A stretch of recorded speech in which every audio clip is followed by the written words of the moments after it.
Chers amis, bonjour. On arrive bientôt à Purim et on va essayer de dire quelque chose. C'est pas dire une réflexion sur Purim, ou en tout cas une réflexion sur ce que c'est que la joie. Alors, la phrase que l'on sait tous au moment où arrive Rosh Chodesh, on dit lorsqu'arrive le mois d'Adar, on augmente la joie. D'accord. Alors les Chachamim ils se sont dit sûrement que l'homme il a, vous savez, un interrupteur ou vous savez, ces manettes là où on augmente le son, on augmente la clim. Alors quand on arrive le mois d'Adar, on augmente, hop, encore plus grand, le son est encore plus grand. C'est difficile à concevoir. Alors qu'est-ce que ça veut dire que Marbim Besivra, on augmente de joie ce mois de Hadar? J'ai une petite idée et puis on va essayer de travailler là-dessus. L'une des idées comme ça, c'est que il y a quelques années de cela, il y avait une histoire d'un papa avec son fils où, Chazé Shalom, ils ont failli se noyer. L'enfant était là, il avait plus prise dans la mer, il se tenait à son père ne pouvait pas le tenir parce qu'il était essoufflé. Et la seule chose qu'il pouvait faire, c'est de pousser son fils chaque fois un peu plus loin pour qu'il puisse arriver vers le bord de la mer, vers le sable. Mais chaque fois, la mer, évidemment, les repoussait. Et la seule chose qu'il pensait, c'était, dès qu'il y a une vague, alors il pourra prendre mon fils et il va nager avec. Et après un effort, deux efforts, etc., il sentait que son travail commençait à être épuisant. Il n'avait plus de force, il ne savait plus comment faire. Et puis, au dernier instant, voici que lorsqu'il fait ce geste-là, il envoie son fils le maximum qu'il pouvait, sa dernière force. Et voilà qu'une vague vient le prendre. Et hop, il transporte, il envoie son fils vers la berge, vers le sable. Baruch Hashem, sauvé. Qu'est-ce qui se passe? C'est que on peut nager, mais il fallait cet instant-là, cette vague-là, pour que la personne puisse arriver à nager encore plus vite. Alors toute l'année, on peut rire, on peut avoir des moments de joie, mais cet instant-là, ce mois de Hadar-là, c'est la vague qui vient, c'est quelque chose qui nous transporte vers cette simra qu'on n'arrive pas à comprendre encore. Mais c'est une ségoula, ce mois-ci, de vraiment faire le travail sur la joie. Et si on fait le travail sur la joie, alors vous allez voir que toute l'année, elle va être Bezrat Hashem joyeuse. Ce que j'aimerais comprendre, c'est finalement comment arriver à la joie. Et en fait, regardez, je vous raconter une chose. Une fois, j'avais loué pour les vacances une voiture.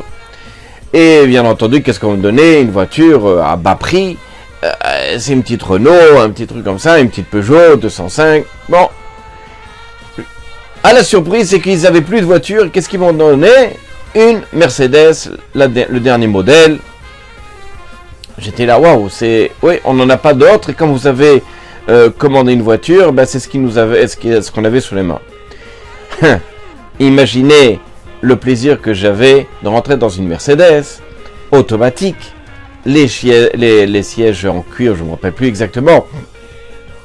Et surtout, ce qui m'a fait le plus d'émotion, c'est lorsque j'ai dû la rendre.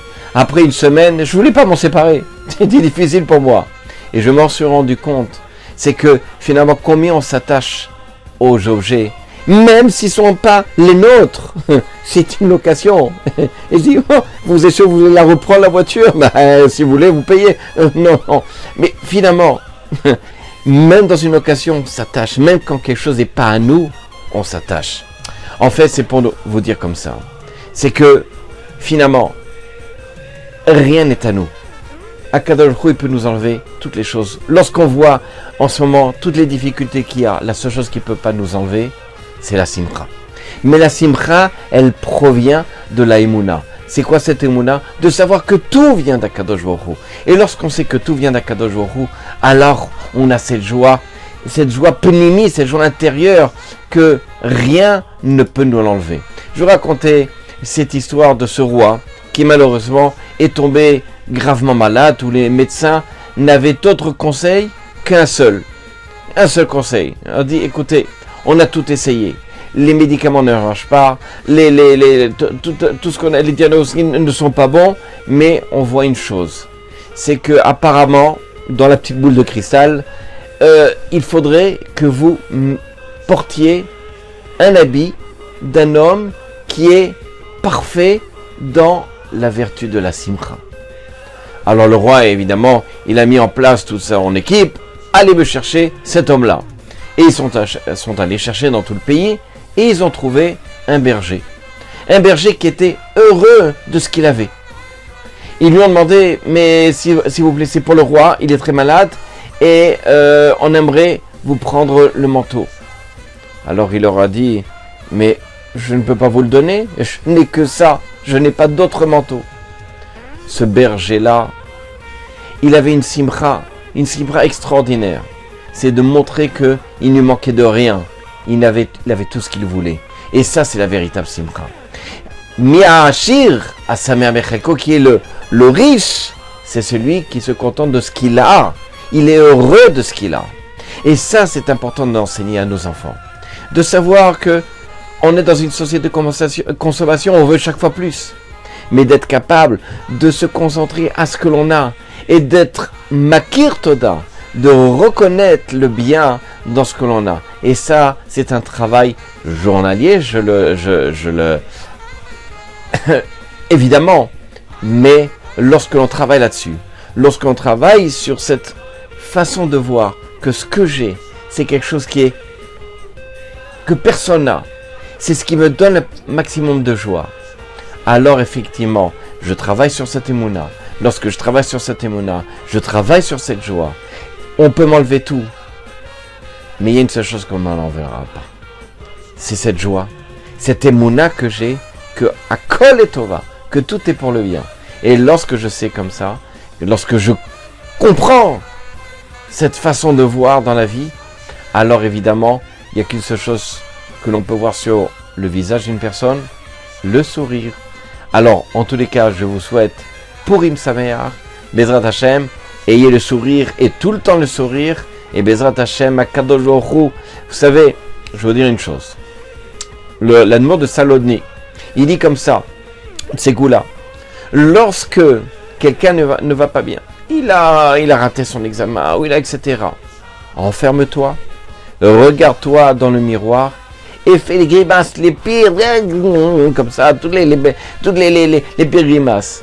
Et à travers les grimaces, tu vas sourire, parce qu'en fait, le fait de te regarder dans la glace et de sourire, c'est ça ce qui va te manquer. Tu amènes sur toi le sourire. Sourire aux gens, c'est s'amener sur soi le sourire.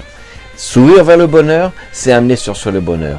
Être positif, le véritable positif, parce qu'on met toujours « Ah, tu es positif, c'est une catastrophe !» Non, c'est l'inverse. Être positif, c'est super. Être positif, c'est d'amener sur soi le positif. C'est d'aimer sur soi le bonheur. À bientôt pour une Sameach.